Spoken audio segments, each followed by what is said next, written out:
Muhammad SM is the prophet and founder of Islam. Who was Muhammad S.M.? Muhammad S.M. was the prophet and founder of Islam. Most of his early life was spent as a merchant. At age 40, he began to have revelations from Allah that became the basis for the Quran and the foundation of Islam.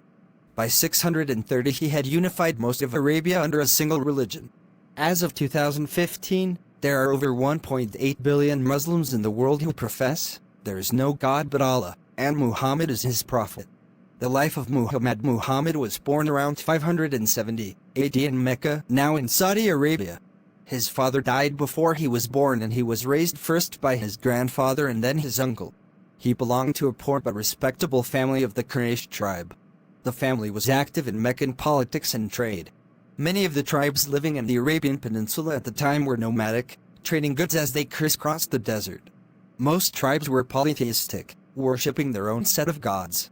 The town of Mecca was an important trading and religious center, home to many temples and worship sites, where the devoted prayed to the idols of these gods. The most famous site was the Kaaba, meaning cube in Arabic. It is believed to have been built by Ibrahim to Muslims and his son Ismail. Gradually the people of Mecca turned to polytheism and idolatry. Of all the gods worshipped, it is believed that Allah was considered the greatest and the only one without an idol. In his early teens, Muhammad worked in a camel caravan, following in the footsteps of many people his age, born of meager wealth. Working for his uncle, he gained experience in commercial trade, traveling to Syria and eventually from the Mediterranean Sea to the Indian Ocean. In time, Muhammad earned a reputation as honest and sincere, acquiring the nickname Al-Amin, meaning faithful or trustworthy. In his early 20s, Muhammad began working for a wealthy merchant woman named Khadija, 15 years his senior. She soon became attracted to this young, accomplished man and proposed marriage. He accepted, and over the years the happy union brought several children.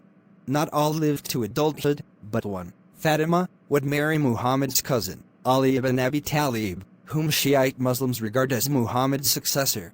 The Prophet Muhammad was also very religious, occasionally taking journeys of devotion to sacred sites near Mecca.